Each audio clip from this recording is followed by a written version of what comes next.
Hey everybody, welcome to the channel and welcome to the carving tent. Today we're going to be looking at the Jawhorse and setting this up for the chainsaw carver, or with the chainsaw carver in mind. A lot of you beginner chainsaw carvers, this is going to be a great tip if you guys are going to be using a Jawhorse for your small carvings. And maybe some of you that have been carving for a while could use this tip as well if this is something you don't already do. We're also going to take a look at making a quick attachment that we can use, we can put on and take off. And I'm also going to go over a really quick way that beginner carvers can fix a small carving down if they're not ready to jump to purchasing something like this quite yet. So stick around for that. That's going to be a real quick thing that I think everybody can do if they're not able to afford a Jawhorse out the gate. So with that, be sure to give this video a thumbs up, hit subscribe, hit that bell, hit all, turn your notifications on, and let's start making some sawdust. All right guys, so here we are taking a look at my Jawhorse. All right, normally this is what the Jawhorse looks like, right? Comes with a couple rubber feet that are popped in here. To be honest, you can leave them or remove them. I'm gonna take them off though because we don't need them.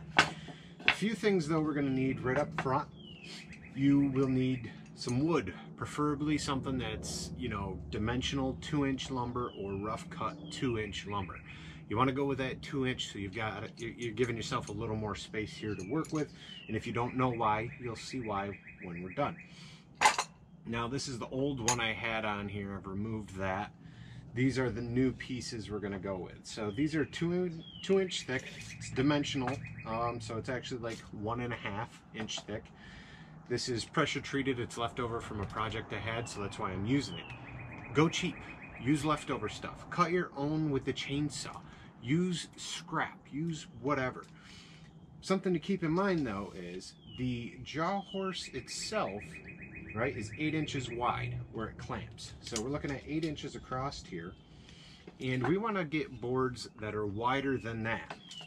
In this case, these are 9 3/8. So if you were to buy it at a store, I believe this would be considered a 10-inch wide board. So a 10x2 or 2x10.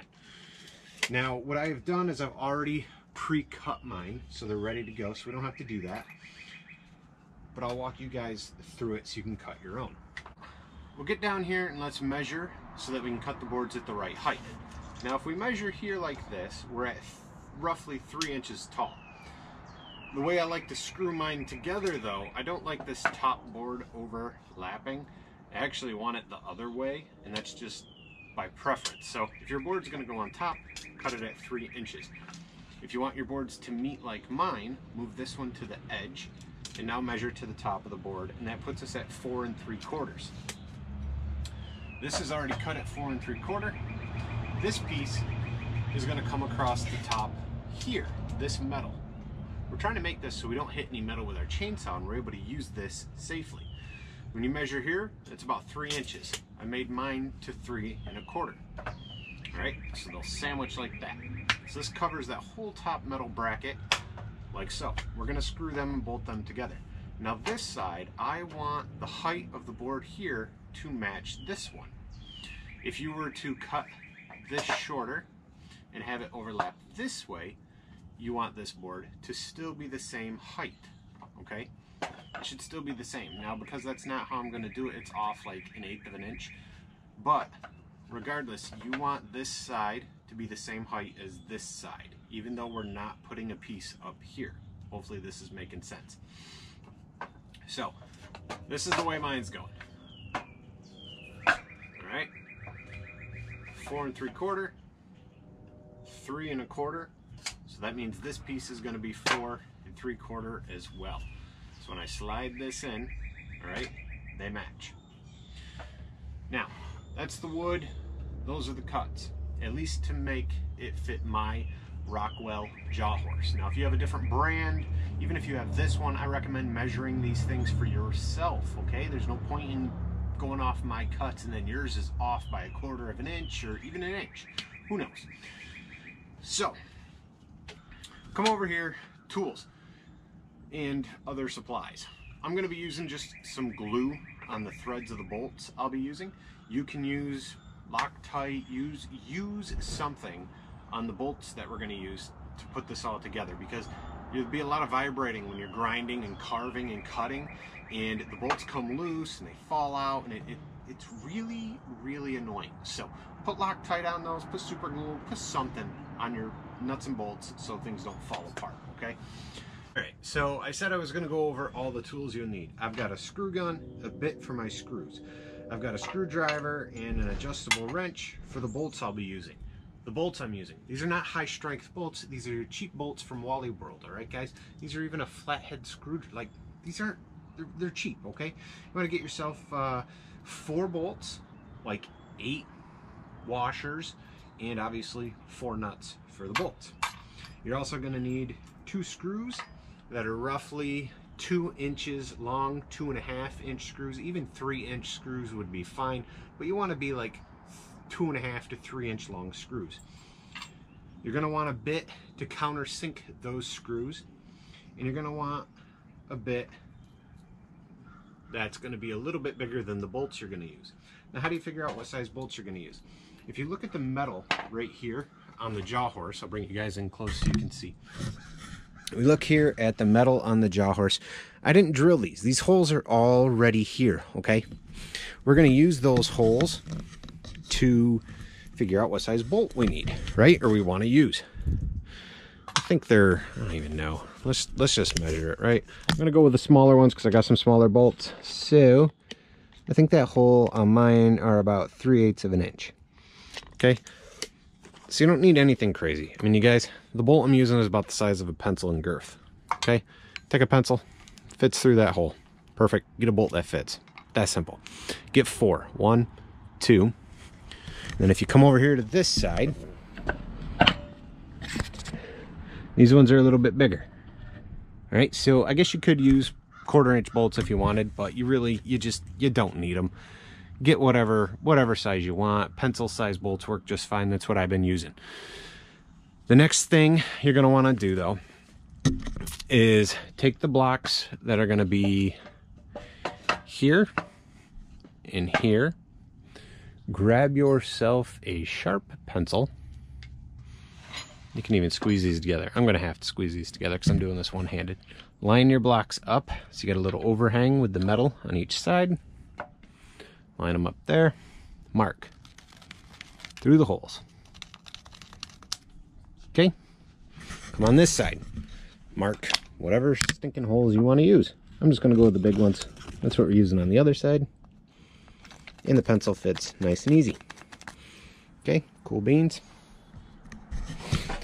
Now, the next thing I'm gonna wanna do, actually, is on this side, well, this is in here, I'm gonna draw a line. Okay, ta-da! And the reason is that we're gonna pre-drill holes for screws. We're actually gonna spin this board around when we're done. All right, so there's that. This is the one that's a little bit bigger than the bolts you're gonna use. Do your best, drill a hole straight through.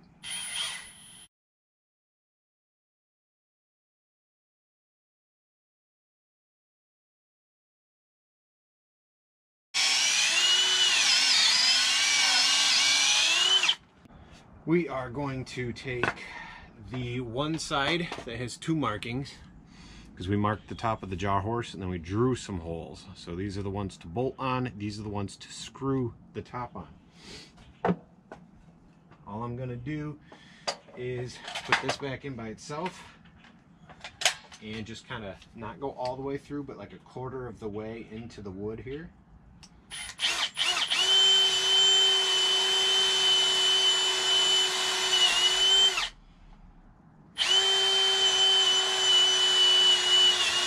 I am going to screw the top piece on now. Put that down. So the countersink holes face the inside here of your Jawhorse, all right? Top 2 holes are our countersunk holes. So they face the inside. We're gonna just line these couple boards up, top to bottom, and run a 2.5-inch screw in. Whatever kind of screws you guys use, that's totally up to you. I just have some extra Craig jig screws, and so that's what I'm using. Use whatever you have on hand. Like I said, we're going to be using Walmart bolts, nothing crazy. All right, so you're going to need some good sized washers, maybe 2 on each end if you guys want. What I like to do is have the head. You could pre-drill and countersink the heads of these if you want. I mean, we did that with the screws. I wasn't thinking, whatever. Anyway, I tend to have the head on the inside and the nut out here, but it doesn't really matter. Well, it does. The only reason I do this is because if the threads stick out past the nut you put on, they're away from your work, okay? For the most part though, this is gonna raise all your work up, and you don't have to clamp it down by those heads, but I'll show you guys in a minute.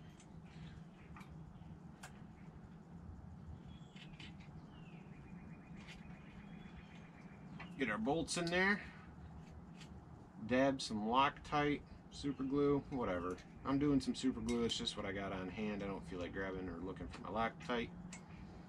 So, a little super glue, it'll hold okay.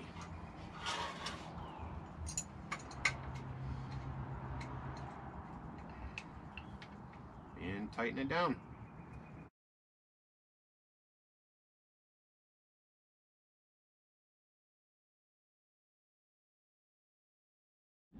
Alright guys, check it out. So now we've got some blocks on here, right, for clamping.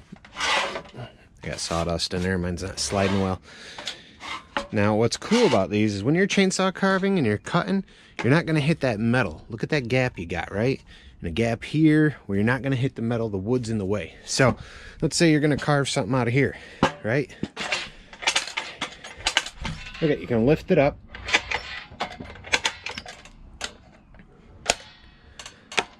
Clamp it in. All right, now if you don't really crank on that Jawhorse super duper tight, these cheap bolts will hold just fine. If you plan on really horking on that and clamping everything down as tight as absolute possible and you're trying to break stuff, go with some bigger, heavier duty bolts. But for the most part, that's all you need. Things aren't going to move. This, you know, you're not hitting metal with the chainsaw, and you're keeping that chain nice and sharp by not hitting metal. So yeah, all right, there's that. Next little thing I recommend everybody makes for their Jawhorse, all right, and that is a piece like this, a cutting block. Say a cutting block, scrap piece, whatever. 2x thick is always the best. Get 2 screws, have the ability to countersink those screws, and get yourself a 4x4. Little piece of scrap 4x4. 2x4 would work. I like this though because it's a little more stable.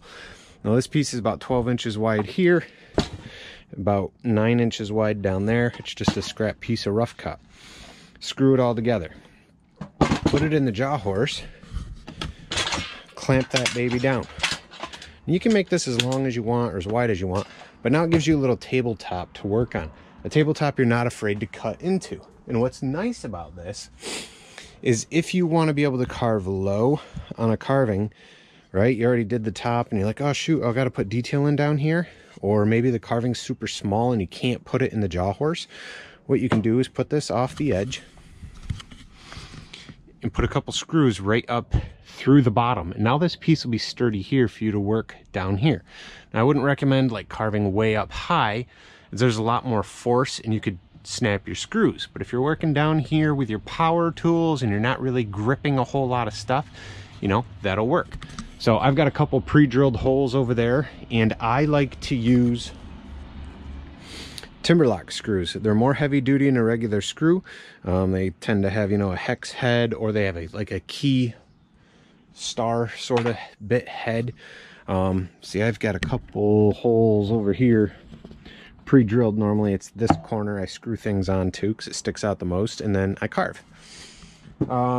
Yeah, so there's some upgrades, guys, for your Jawhorse beginners, some things you guys really should consider doing before you even start using your Jawhorse for the first time. I really think these are 2 things that you should definitely do before you even use your Jawhorse. Add these to your Jawhorse, okay? Now, for the carver who is just starting out and can't afford a Jawhorse, there is an easy way to fix your small logs and small pieces. And the first thing you're going to need to do is get a sizable chunk of wood. Okay, something that's like maybe 10 inches across, fairly heavy, about 1.5 feet off the ground, 2 feet off the ground, depending on where you want to be when you're carving. Okay, you know, like a chunk like down here. I got this big chunk off to the side, but I'll tell you how to do it. Okay, so let's pretend this is a 12 or 15 inch log, 20 inch log, and it's, you know, 1.5 feet. This can be as tall as you want, because this is going to be the base of all your carvings, right? Every carving you do is going to sit on top of that. So make this as tall as you want. Start with it a little tall, put a carving on, feel yourself out, you know, for your reach and your height as you're carving, and say, nah, it needs to be lower. Take everything apart that I'm going to show you and take a couple inches off at a time, and then try it again. So how do you fix a small block of wood to this? First, make sure you have a flat surface. This one's at an angle, but let's pretend it's flat.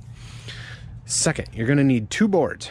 Okay, 2 inch is always the way to go. It gives you more meat to work with. In this case, let's say we're going to be carving up a small bird like this. Now what we're going to need to do is measure this log. All right, this one is probably 8 inches across. Let's say yours is 20. So this means you're going to need 2 boards. The first board, lay it flat, countersink a couple holes, and put 2 big screws, if not 3 or 4, directly into the top of your log. Okay, the next board, you're going to take 2 screws, and from the bottom screw it up into this piece, your carving, the log that's going to be your carving. Then you sandwich them on top of each other and screw this one down into it and that one down into it. And that's it. Carve it away. Now, sometimes you can get away with not having this lower piece, but as you're starting out, you know, it gives a little more stability because the grain is running across. This end grain that's up and down, sometimes screws pull out much easier. So just some things to think about. The other thing is every time you carve, you have the potential to cut this and that kind of stuff, and it's a pain. So in the past, I've always just used 2. Now, it isn't a bad idea to use 2 pieces that are much wider than these, you know, like 2x10 or 2x12, or if you have rough cut, that takes up a lot of the log. So this piece, you know, is right in the center. You don't want to use pieces of wood that are more narrow than the piece you're going to carve. Hopefully this makes sense. And so if this was my carving piece, I wouldn't screw this little log to the bottom, or this little board to the bottom. I would need a board that could cover the whole bottom. 1 board, not 2, that could cover the whole bottom of my carving. Hopefully this makes sense, guys. Hopefully this will help you. If not, let me know, and I will work on making a more in-depth video, and we'll actually do the whole process. But I think it's a pretty simple concept. Handful of screws, couple boards, some logs, screw it down, screw it up, screw it all together, call it a day, right? So hopefully this will help you new carvers out, you beginners, and those of you that are sick and tired of whacking your chainsaw off your Jawhorse. For real, great little thing here. So make these, guys, use this Jawhorse. Remember, keep gripping and ripping, stay safe, and have fun with it. Hope you guys have an awesome day. Check out some videos popping up. Be sure to check out those tutorials I've got all over the place. And again, have an awesome day. See you guys later. Bye.